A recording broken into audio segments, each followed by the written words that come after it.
You hop on a bike, push the pedals, and off you go. But have you ever thought about how a bicycle actually works? What's happening beneath the surface every time you ride?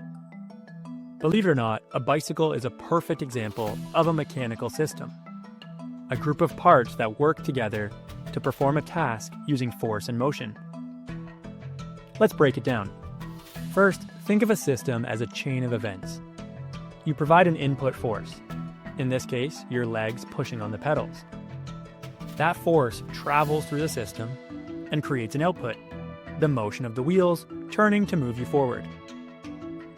The pedals are connected to cranks, which act as levers.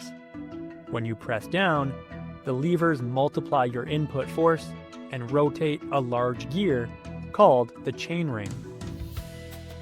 That gear is connected by a chain to a smaller gear at the back wheel.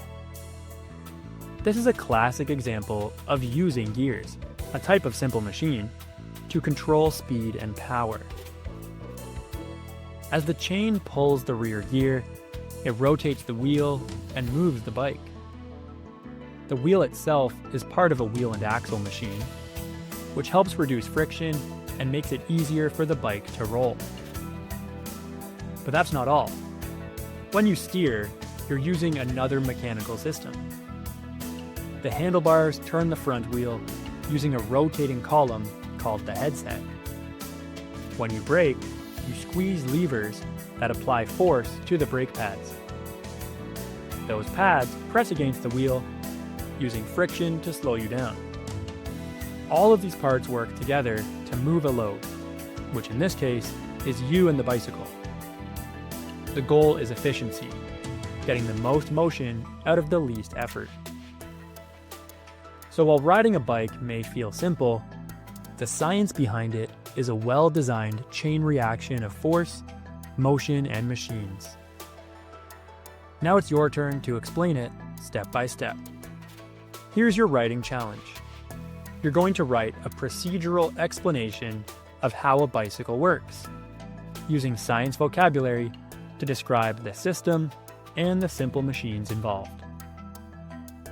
Give your explanation a clear title. Describe the input force, your legs, and the final output, the wheels moving. Explain how the pedals, chain, gears, and wheels work together in order. Use system terms like force, load, input, output, and efficiency. Mention at least 2 simple machines used in a bicycle, like levers or gears. Make sure your steps are clear, accurate, and easy to follow.